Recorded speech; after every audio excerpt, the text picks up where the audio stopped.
Tangu tuingie jana Kisii na kabla ya Kisii tukapitia Mulot kama vile ndugu Eugene ametangulia kusema,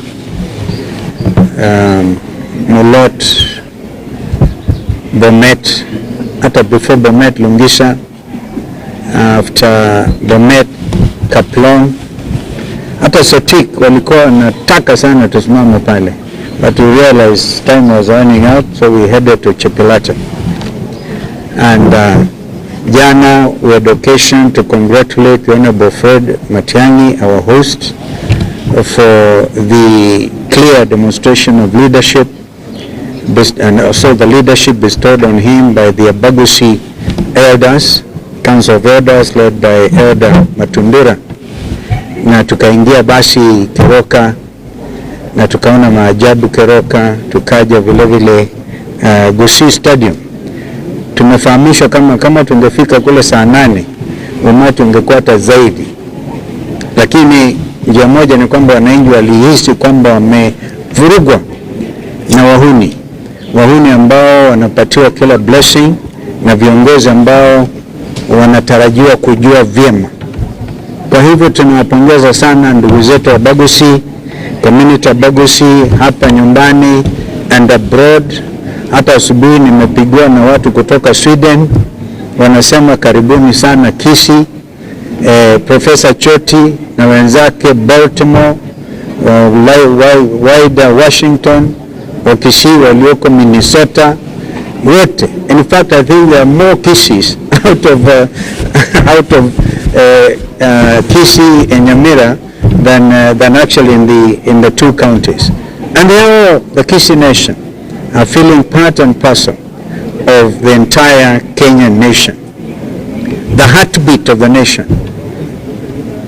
Tangu jana imekuwa hapa tuone vipi watu wanaweza kujimudu dhidi ya uchokozi mkubwa ambao unaelezwa na serikali ya Ruto akitumia waziri wake Murkomen na PS wake wa usalama Omolo.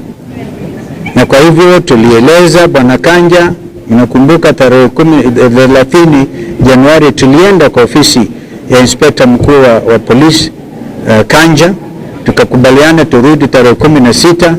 Tuliporudi pale ndio tupate kuelezewa kinaganaga ni askari polisi kina gani ambao waliandamana na wahuni kuingilia kanisani Witima upande wa Thaya, lakini wakaruka, wakaepa.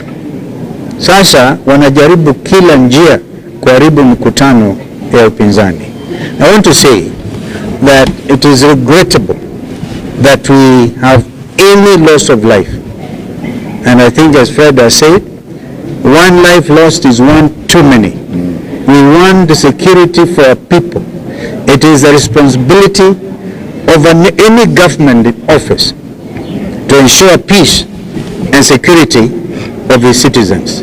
But what we are witnessing with William Ruto administration is desperation. But we want to remind them that Kenya is a signatory member of the Rome Statute, the International Criminal Court. There's an attempt to get out of it, but of course Kenyans walikata. And the issue is very simple. Any officer or person in authority bearing the highest responsibility, as my learned friend Kembe Gitura agreed, is the one that will be held accountable even before the ICC. And as Rigathi has said, we are documenting every police action. And it is not a matter of trying to please ourselves. Yale amesema Rigathi ni wazi kwamba mwaka ujao Mungu atujalie. This is the alternative, this is united alternative government. So don't think that Rigathi it's kind of wishful thinking. This is the reality. The reality as we speak this morning is the country is galvanized on one agenda, that William Ruto will serve one term, if indeed he is allowed to serve that one term. And the reasons are clear. He has accused us of having no agenda.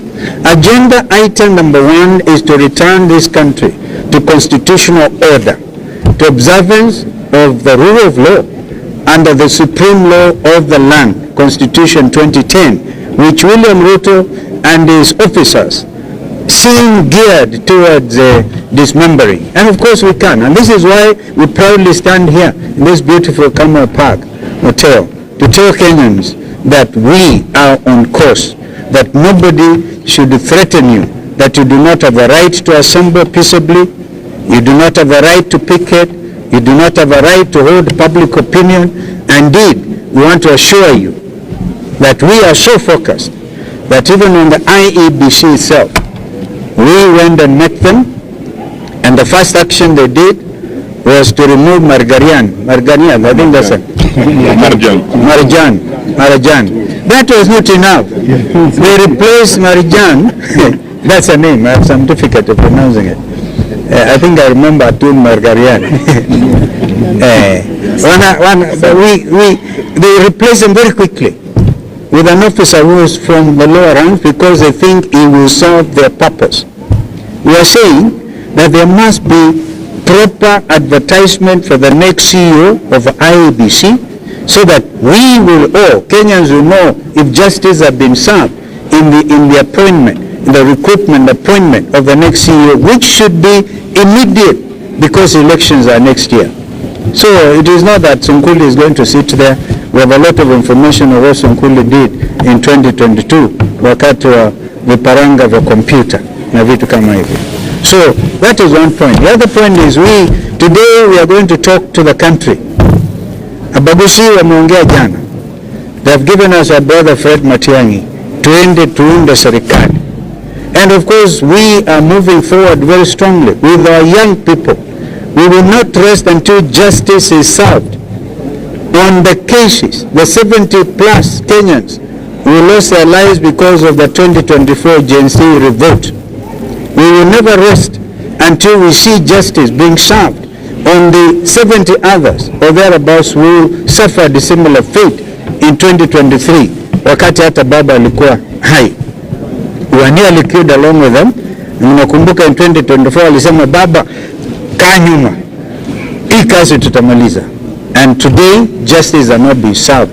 There's even the so-called 10-point agenda that Raila and uhuru, and Ruto had agreed on, which should be by the end of March, by this March, in the next 1 week, and nothing has happened.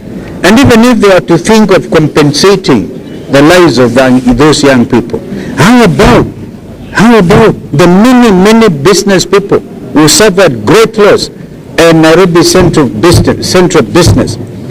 Now again, the same goons walikuja wakatumiwa na police.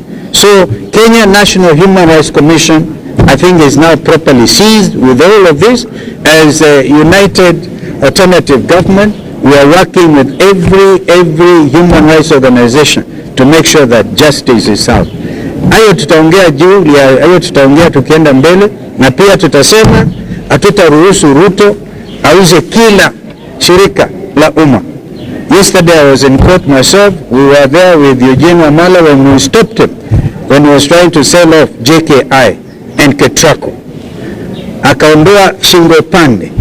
We have seen him announce that he's going to do another deal over JKI. It cannot work without proper constitutional approach on how you deal with these things. We know that Vodafone is a very reputable British organization, but we also know that if they are dealing with a rogue administration which is trying to dispossess Kenyans of their birthright, the most profitable public company in Kenya is Safaricom and their M-Pesa applications. The amount of transactions that happen over M-Pesa hata inazidi yale ambayo ilikuwa ikifanyika na Western Union na wakisi in the diaspora. So we are going to engage him at every step of the way, but the most important thing, we have come to demonstrate our unity of purpose, and we want to thank the Bagusi people. Nyasaye amulinde. Asante.